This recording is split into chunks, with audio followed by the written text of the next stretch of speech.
जय श्री राम। कार्तिक मास के शुक्ल पक्ष के एकादशी को देव उठनी एकादशी कहते हैं, प्रबोधनी एकादशी कहते हैं, पाप नाशनी एकादशी कहते हैं। और इस एकादशी के दिन तुलसी विवाह किया जाता है। तो आइए सुनते हैं तुलसी विवाह की कथा। तुलसी जो थी उसका विवाह जलंधर नामक राक्षस से हुआ था। जलंधर नामक राक्षस से तुलसी का विवाह हुआ था। वृंदा उनका नाम था। तुलसी का उस जन्म में नाम वृंदा था और वृंदा का विवाह राक्षस राज जलंधर से हुआ था। जलंधर से विवाह होने के चलते उसके जो उग्र स्वभाव थे, उसके जो हिंसक स्वभाव थे, उससे वो प्रसन्न नहीं रहती थी। विवाह तो हो गया है, साथ में तो रहना है, लेकिन उसके राक्षसत्व स्वभाव से वो प्रसन्न नहीं थी और इसलिए वो प्रतिदिन निष्ठापूर्वक भगवान विष्णु को अपना आराध्य देव मान करके पूजा पाठ किया करती थी। कालांतर में जलंधर का वध होता है। भगवान विष्णु और भगवान शिव जी की कृपा से जलंधर का वध होता है। जलंधर के वध होने के बाद से तुलसी जो होती है वो सती हो जाती हैं। पतिव्रता नारी हैं, किसी और को धारण नहीं कर सकती और इसीलिए पतिव्रता वृंदा जो है वो सती धर्म को अपना करके सती हो जाती हैं। ऐसा कहा जाता है कि जहाँ पर उन्होंने अपने आप को भस्म किया था, उनकी जो राख निकली, जो भस्म निकली, उसी से तुलसी पौधा उत्पन्न हुआ। और जो जो अच्छे गुण वृंदा में थे, वो सारे गुणों और उनके विचारों के कारण तुलसी का पौधा गुणकारी बन गया।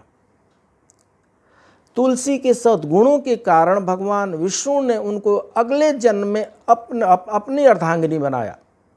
तुलसी के अंदर इतने सद्गुण थे कि भगवान विष्णु प्रसन्न होकर के अगले जन्म में तुलसी से उन्होंने विवाह किया और तुलसी को उन्होंने अपनी पत्नी बनाया।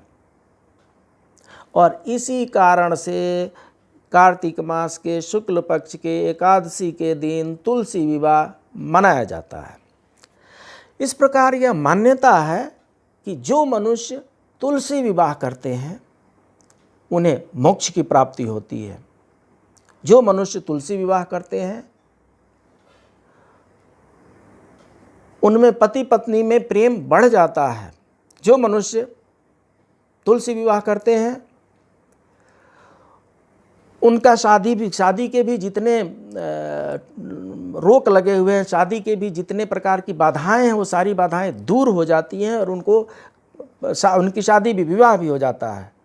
तो इस तरीके से बहुत लोग ऐसे हैं जिनको कन्या प्राप्त नहीं है। कन्यादान करना सनातन संस्कृति में बड़ा ही पुण्य माना जाता है। तो जिनके पास कन्या नहीं है वे लोग भी कार्तिक मास के शुक्ल पक्ष के एकादशी के दिन, जिस दिन देव उठनी एकादशी है, जिस दिन प्रबोधनी एकादशी है, उस दिन व्रत रख करके तुलसी जी को अपनी बेटी मान करके भगवान विष्णु के साथ उनका पाणी ग्रहण कराया जाता है और इस तरीके से कन्यादान किया जाता है। और कन्यादान करने से उनको अगले जन्म में कन्या की प्राप्ति होती है। अगले जन्म में उनका विवाह होता है, पति पत्नी के संबंध मधुर रहते हैं और अंत में मोक्ष को प्राप्ति होती है। तो इस तरीके से तुलसी विवाह के दिन ये कथा सुननी चाहिए। तुलसी विवाह की संपूर्ण कथा, तुलसी विवाह, जलंधर वध एवं शिव जी सबसे बड़े कैसे हैं, इनको पूर्ण रूप से हमने एक कथा अपलोड कर रखा है। आप लोगों को उसे पूर्ण रूप से सुन लेनी चाहिए। एकादशी के दिन उस कथा को जरूर सुनें। अब घरों में अगर तुलसी विवाह करना है तो कैसे किया जाए? हम लोग तो गृहस्थ हैं, गृहस्थाश्रम में रहते हैं। तो ऐसे है कि कुछ लोग जो सामर्थ्य लोग हैं, सामर्थ्य लोग बड़े स्वरूप में विवाह की पूरी विधि के साथ तुलसी विवाह संपन्न करते हैं। कई लोग प्रतिवर्ष कार्तिक 11 के दिन तुलसी विवाह घर में ही करते हैं। हिंदू धर्म में सभी के घर में तुलसी का पौधा जरूर होना चाहिए और इस दिन कम से कम ये एकादशी के दिन तुलसी के पौधों को घर में सजाया जाता है। तुलसी के गमलों को घर में सजाया जाता है, उनको वृंदावन के जैसा सजाया जाता है। विष्णु देवता की प्रतिमा स्थापित की जाती है, चारों तरफ मंडप बनाए जाते हैं। फल और फूलों और गन्ने के द्वारा कई जगहों पे फल फूल और गन्ने शुगर केन से भी मंडप बनाए जाते हैं। तुलसी जी का भगवान विष्णु के साथ गठबंधन करके विधि विधान से पूजन किया जाता है।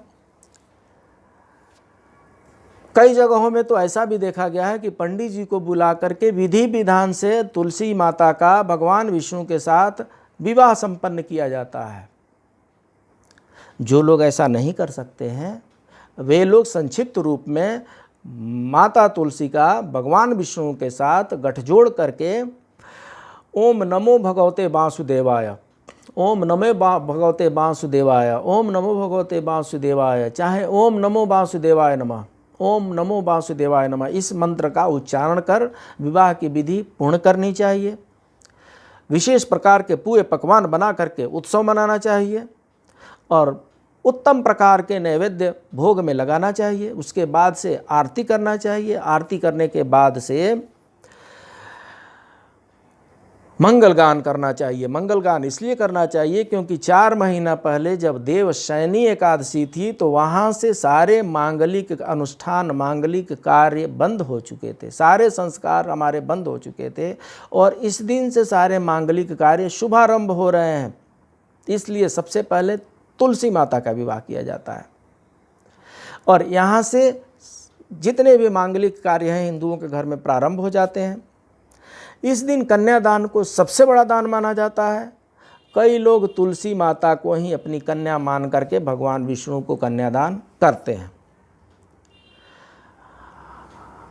एकादशी के दिन अगर गौ दान किया जाए, वैसे तो शास्त्रों में गाय दान का अत्यधिक महत्व है, किसी भी दिन गौदान किया जा सकता है, लेकिन अगर एकादशी के दिन कार्तिक मास के शुक्ल पक्ष के एकादशी, जिसको देव उठनी एकादशी कहते हैं, जिसको प्रबोधनी एकादशी कहते हैं, जिसको पाप नाशनी एकादशी कहते हैं, उस दिन अगर गाय का दान किया जाए तो उस गाय के दान में कई तीर्थों के पुण्य के बराबर फल प्राप्त होता है।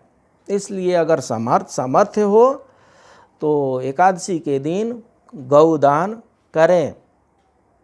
फिर मिलते हैं, तब तक एकादशी की शुभकामनाओं के साथ। जय श्री राम।